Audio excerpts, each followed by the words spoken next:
Welcome to Adjusted Reality, a podcast series trusted by the adjusted and brought to you by the Foundation for Chiropractic Progress, where we learn from athletes, celebrities, influencers, and healthcare professionals about how to optimize health in a fun, relatable way.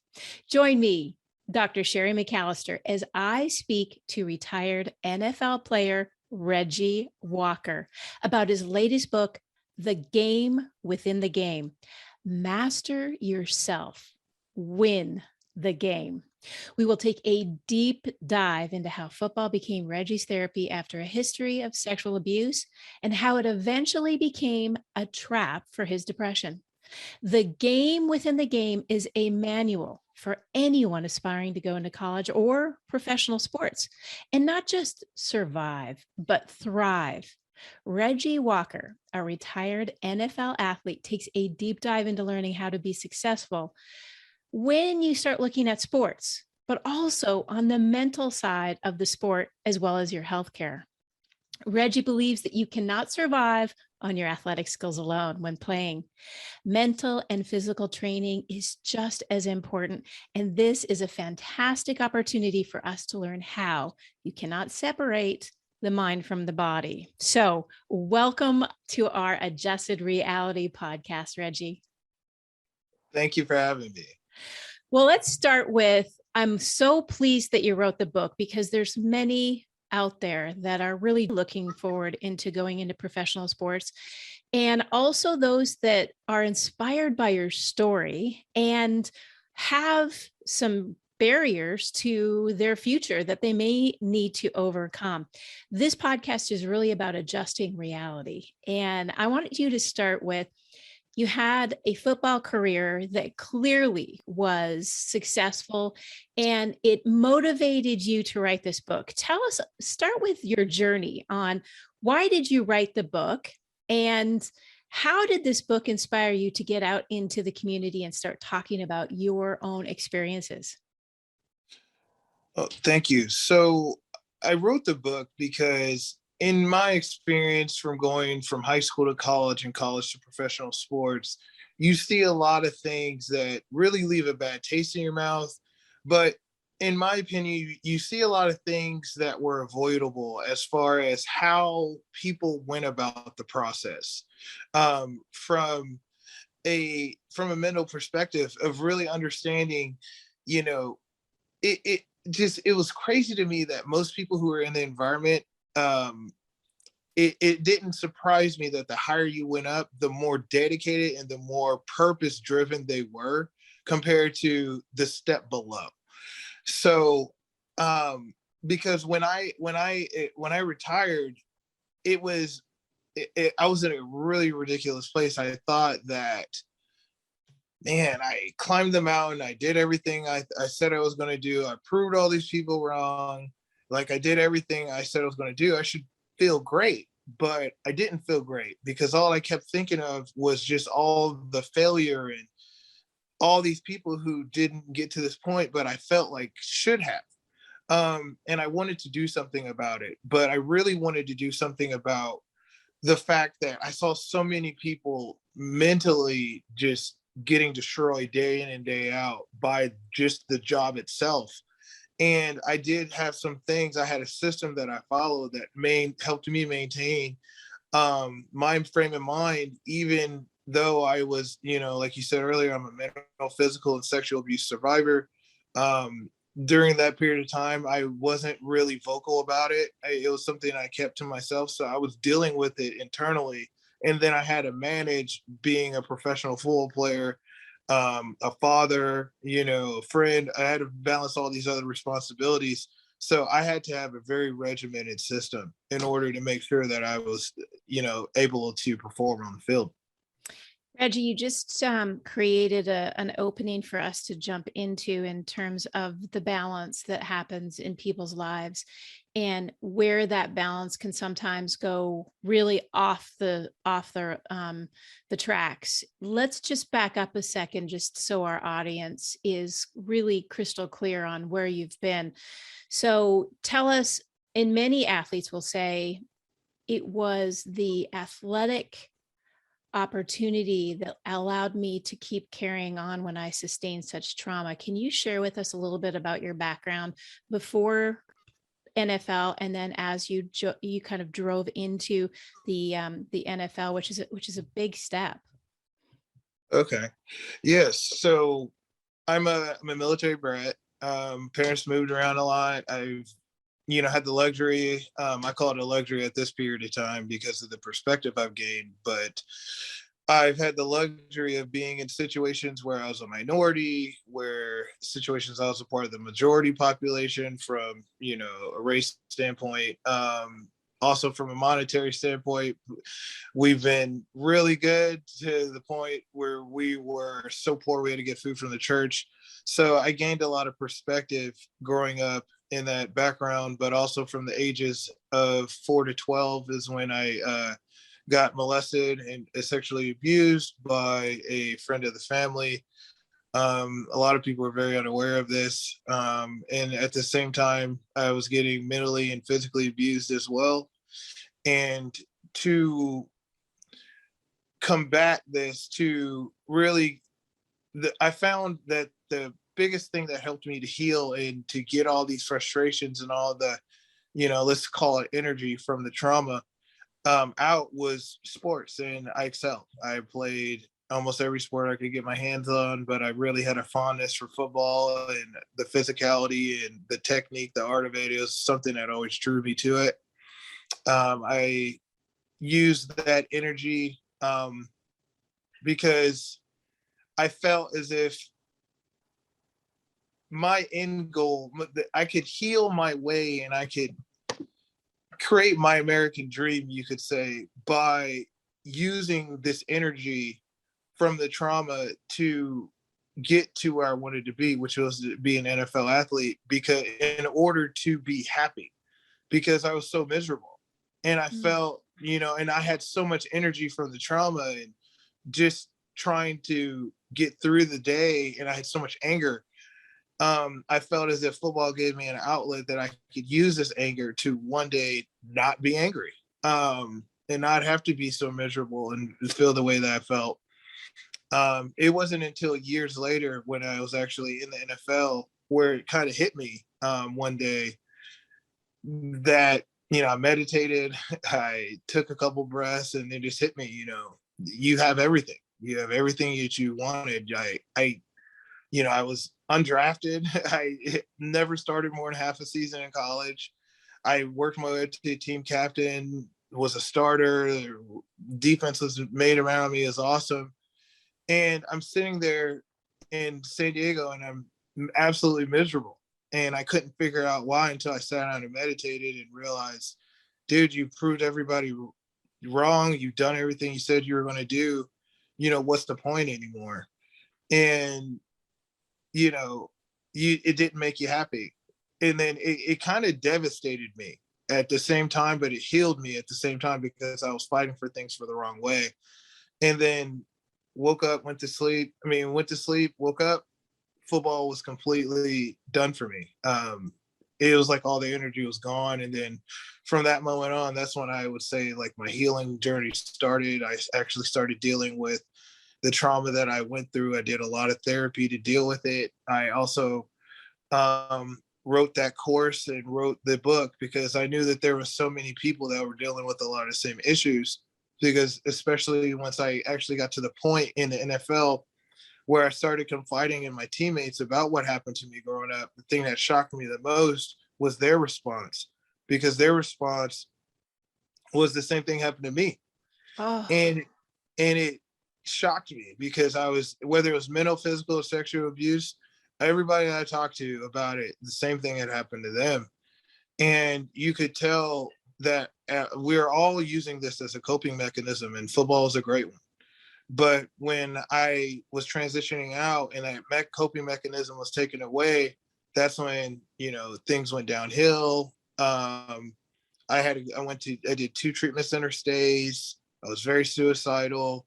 But I still had that drive, that need, that purpose to want to help people who experienced that trauma, athletes who had went through the same thing that I went through and came out how I was coming out.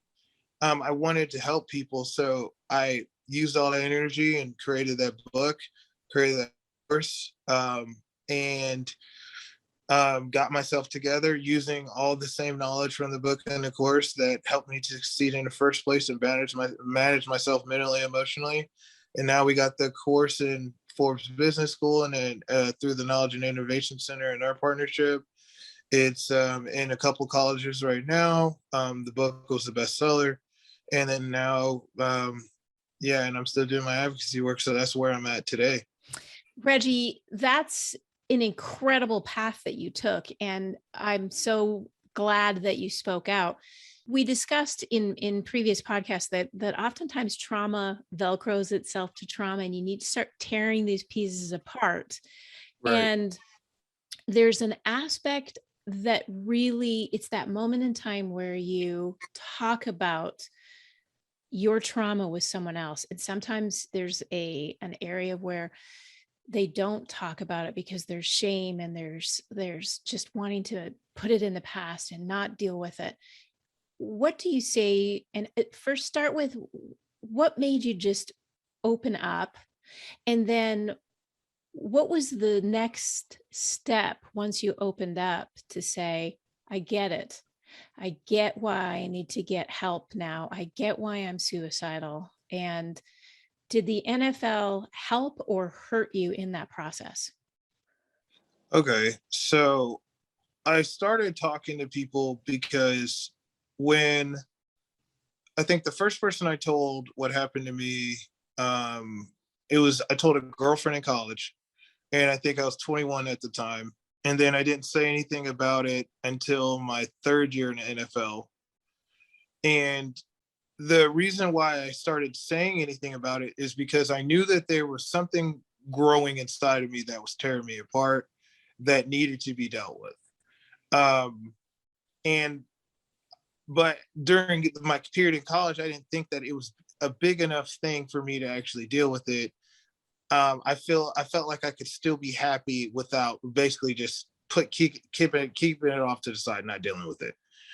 Um, but then when I got to the NFL and I got everything that I wanted, and I actually got to the place where I felt, and I was telling myself all this time, once I get to this place, once I'm in the league and I'm making money and I'm playing and all that, I'll be happy and I don't even have to worry about this big issue that's there.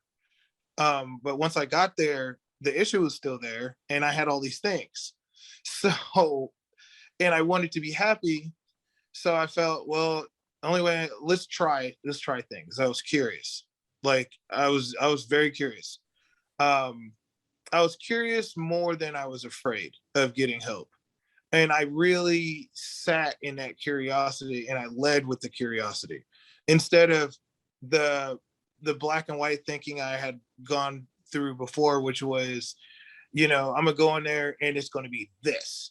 And there's no way it's gonna be around there. They're not gonna get me, no one's gonna understand, it's gonna be that. Instead, I was just like, what if it's the best thing that could ever happen? Mm-hmm. What if it's amazing for you? What if you get so much healing? What if, there is something actually to it? I really leaned into that, the positive side, and, just keeping my mind open. I just focused on that because I wanted to live. I wanted to not be suicidal. I wanted to be a great father, and I wanted to have all these things, but I knew that this thing was keeping me from that. So I curiously attacked the problem. And then as far as the NFL, I felt like at the time, they're a lot better now with providing mental health resources for players. But, I would say, it wasn't as big of a thing as it is now. Like, I don't want to sit here and point the finger and be like, oh, they didn't have any mental health resources. If they did, I wasn't seeking them out. Right. Because I wasn't talking to anybody about it. I wasn't at a place to. And as a society, it's mental health is a thing now, but we weren't talking about that, 6-7 years ago. It wasn't 3 years ago. It wasn't even that big of a deal. Now it's completely different. So yeah, there was people I talked to, and there were some people that really helped me out. So I would say it wasn't bad. When in my retirement, they have resources, but I would say the biggest problem is relatability. Mm-hmm. Because when you're dealing with real deep set trauma, one of the hardest things is really taking that first step. And the thing that really helped me to take that first step was talking to someone that I knew understood how this felt. And I felt for the longest I wasn't talking to anybody that could do that. And then when I actually went to the treatment center, that's when I did. And I was talking to, I was talking to drug addicts, people who have gone through like really bad things. And then I realized, but from talking to them and being able to, you know, share meals with them and live with them and be able to heal with them, that helped me to eventually just get to the point where I'm at now, where it doesn't do anything to me to even bring it up. It doesn't have that effect, that hold. But having those relatable faces is something that's kind of missing. It's really missing. So you just experienced what we talked about, things Velcroing them together, and you started to unvelcro the hold that the past had put in front of you when you were in the NFL. And Reggie, let's go back just a moment, because the NFL is a place where physical and mental abuse was the norm for you. Is that you're running from this problem literally in your head from the past that you had that really did have a hold on you, and the physical abuse that happens just playing on the field, and how it creates that next Velcro. Did you see your injuries or any type of opportunity of, hey, I'm not feeling my best, worsen your mental health at that time? Yeah, definitely. Because the environment, well, I'll just start with the physical side of it. Football carries with it, especially professional football, carries with it a 100% injury rate. So it's not an if thing, it's a when thing. Mm-hmm. And you're hurt all the time. And when you're hurt all the time, and you're dealing with injuries all the time, you're not going to feel just happy-go-lucky. Most of the time. Most of the time, you're just trying to get through the day, and that's what you're focused on, is just getting through the next hour. You're not really focused on just enjoying the moment for what it is. Your body hurts too bad. You're not thinking about that. But the environment is the big thing.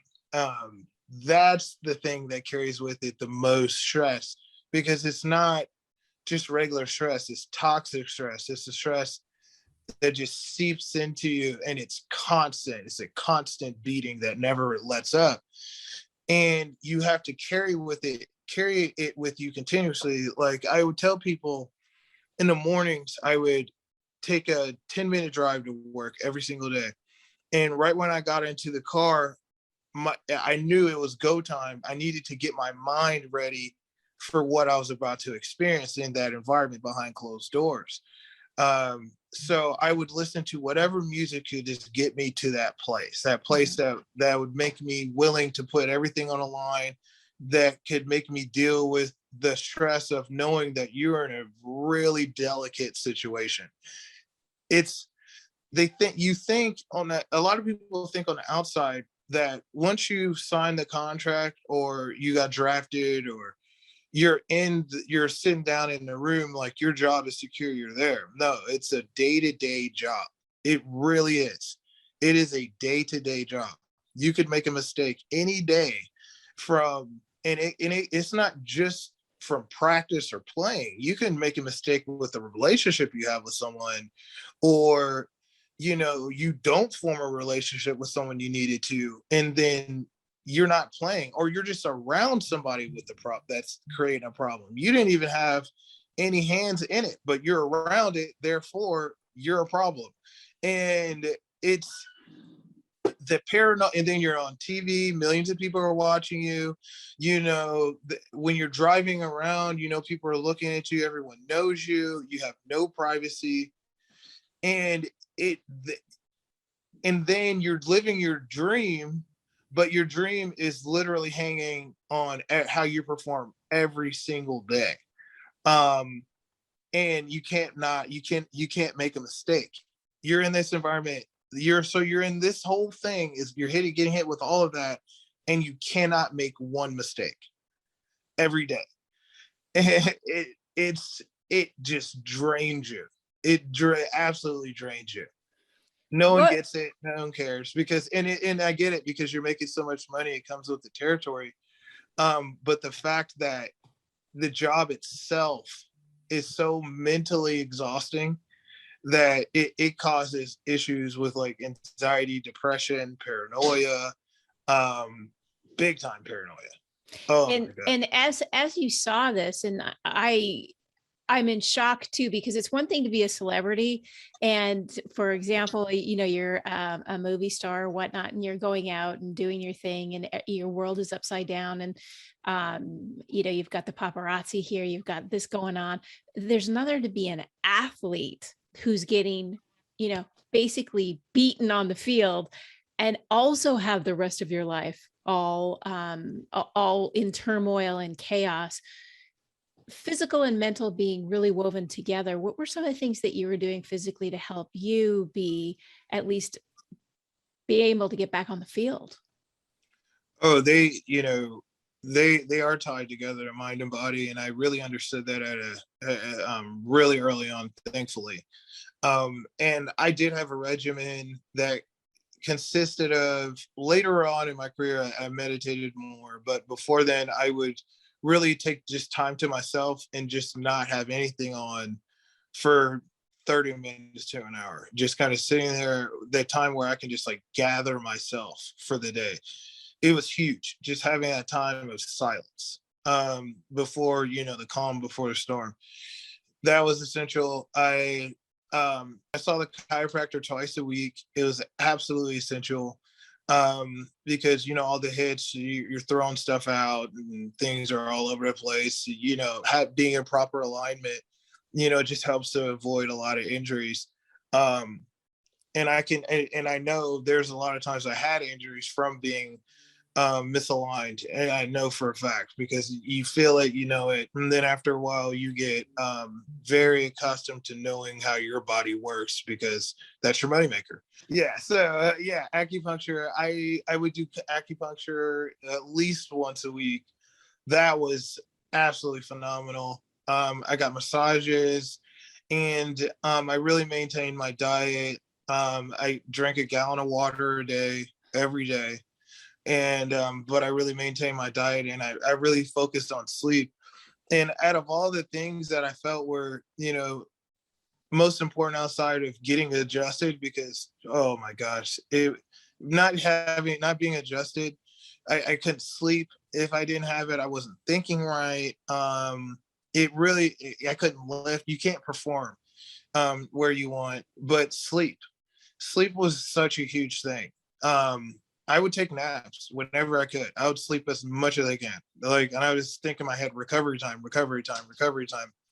Because you got to have that time to self heal. So I would say that was probably what I did most of the time. Reggie, you said something that you go through and you grow through when you see your body being in turmoil like this. And you're right, alignment, both physical and mental, really has to be synergistic. It has to be one and of the same. Oftentimes we see as practitioners that abuse can link to the physical well-being of the patient.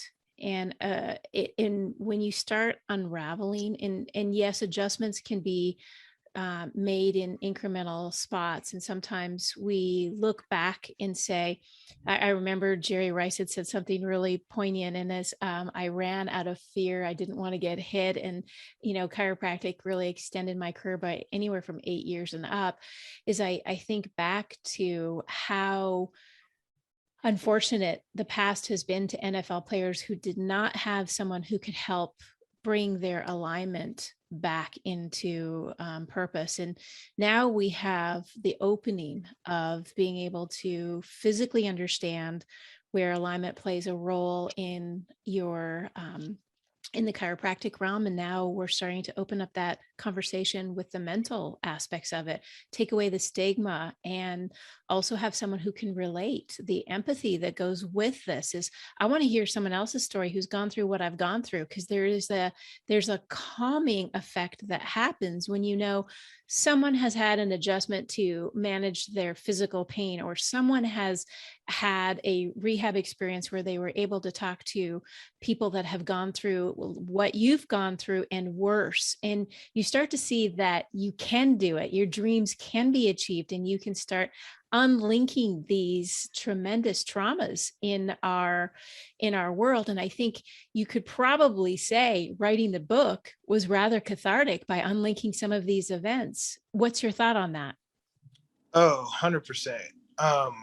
Because yeah, full disclosure, when I was writing the book, I was very, very suicidal.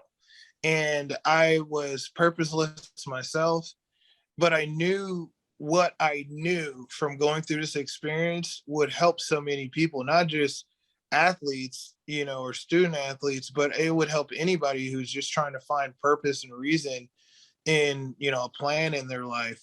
So it helped bring me out of suicide by writing that whole project of writing the book and the course. And it was healing for me too, because it's difficult to peel back the layers at first because it's really thick. You're really, my therapist at first, she would call it like I have like a protector, somebody that, I have to get through, that's protecting, the real Reggie underneath. And it took, that guy's been up for years. He's strong at this point. So it took years to get through that, and writing was such a healing, it was such a healing exercise for me. And I'm glad it, worked out, but, I'm glad that I just turned to writing at that point instead of something else. I'm glad that you said that meditation was part of your moving forward. And many have thought about meditation, but they haven't actually jumped into it. And some still kind of think, oh, my mind is all over the place. There's no way I'm going to be able to do this. How was your first time meditating? And tell me a little bit about, now do you feel successful as you meditate versus when you first started and thought, I don't know about this. How's this going to help me? Oh, it was awful. And I felt stupid. I felt like I just, all the uncomfortable feelings you have when you try something new the first time, like, oh, I feel like an idiot. I probably look like an idiot. What am I doing? But I just did it. My friend told me that, it worked for him. And then I know the process of things. You're going to feel inadequate when you try something new, and then you try it more, and then you get better at it. And then it becomes a new thing. And then after a while, you can become good at it if you choose. So I was just like, let me go through this process with it. Why not? And at first it sucked. The more I did it, the more I found real enjoyment out of it. And then the more that I did, the more that I started seeing all the other benefits it was having in my life. Like, for instance, I'm big, big energy guy. My attention, especially before meditation, was all over the place. I was typical, I got to do 5 things at once to do one thing guy. There's a term for that, but I was definitely all over the place. And it really helped. It made things so much difficult, but with meditation, it helped me to start being able to control my thoughts. And it was so crazy for me because I never thought that I could control my thoughts, that like the way that meditation helps you to do that. It's slow because everything was like dun, dun, dun, dun, dun, dun, dun. Everything's coming in so quickly all the time. But with meditation, it slowed it down to dun, dun, dun, dun. And I can actually like consciously look at the thought and not attach an emotion to it, and be able to sort through things in a more effective manner. It helped me to be able to control myself at a way higher level than I ever thought I could, which in turn helped me to perform better on the field, and helped me also to be a better person in my personal life with my wife, with my kids. I was more patient. Um, it helped me too, surprisingly, uh, my I would say my pain tolerance even went up. My mental pain tolerance, I was able to handle more. That was being brought to me without immediately flipping out or going to worst case scenario or going to a bad place. I could think and be balanced with it. It really provided a major benefits for me. I'm glad that we went there, because adjusted reality is looking at your life and trying to figure out, what do you need to adjust to have a better reality, to have that place where you can sit calmly. And today's world is everything but calm. And you've come to now a place as a highly competitive athlete, writing the game within the game, and helping people really restore where their life may be off track, but bring it back on track, or make your life even better. Optimize your health, your mental health, your physical health, and your well being as you kind of grow through the experiences you've had in the past. When the book is very, very good, and it's like a sit down and you want to read it all in one, but I think it's important for you to absorb some of the lessons that are in the book, and probably why now they're making that course, because it's so intense and there's so much packed into the course itself. But for the audience we have today, if you were to guide them with a few key points that come from the game within the game, really being the best you can be, whether you're going to be in sports or just the game of life. Reggie, what would our audience walk away with today that they could use? I love that you meditate, and I absolutely love that you were willing to step up and step in for those that may have had the stigma of mental health. What would you tell our audience today after listening to the podcast to really dive into? I would say, um, the major thing, and the thing that saved my life, I know saved many others, and helped me to succeed in the first place, given all the struggles that I've had, is really understanding why. The why behind why you do what you do. What the whys behind who you are, why you want the things that you want, why you want to go about getting the things you want a certain way. Really diving into yourself. Know who you are.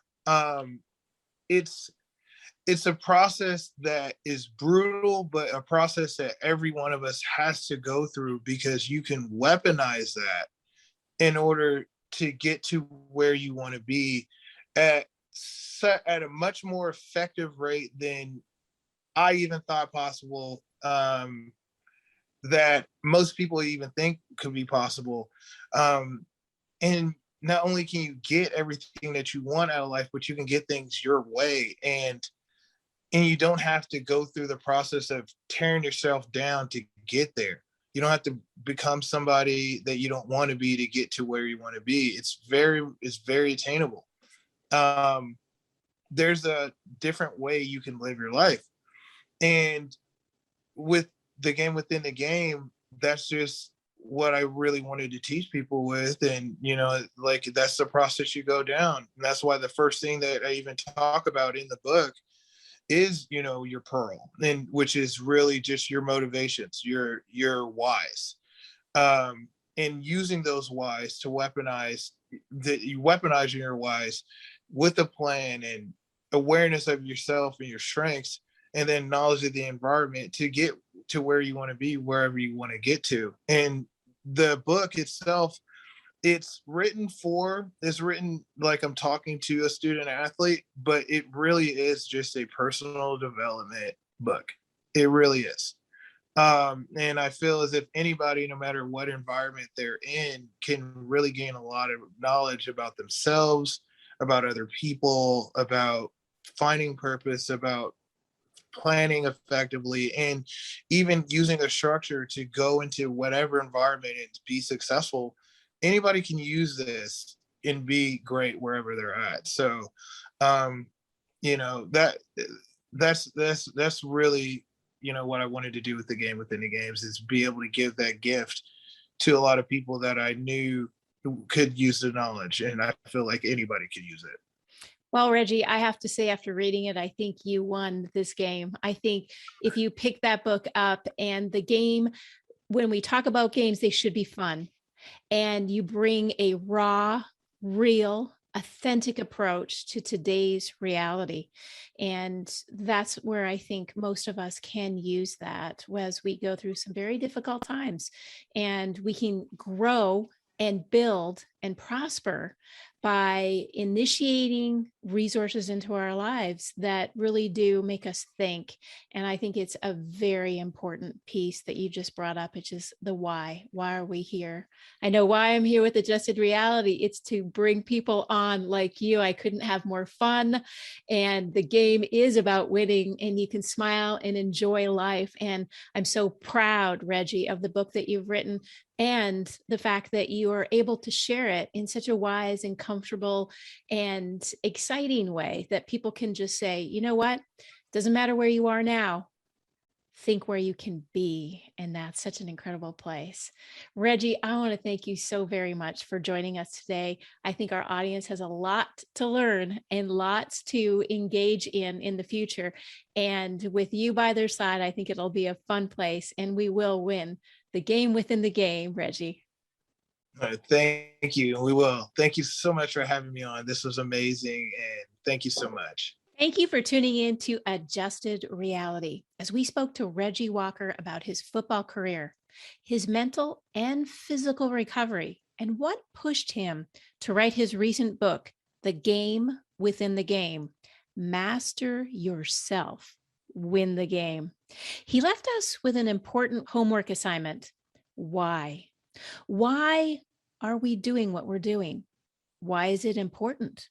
Why do we love it? Or why do we hate it? The why in your life can leapfrog you to the next level in your career and your personal life, to find the fun, motivation, and excitement. Weaponize your why for success. This podcast was brought to you by the Foundation for Chiropractic Progress. As a special gift for listening today, visit f4cp.org/health to get a copy of our Mind, Body, Spirit ebook, which focuses on many ways to optimize your health and the ones you love without the use of drugs or surgery. Don't forget to subscribe, share the podcast with family and friends, rate and review. If you're feeling inspired to learn more about chiropractic or to find a doctor of chiropractic near you, visit f4cp.org/find-a-doctor. We appreciate your support and look forward to checking in again with you soon.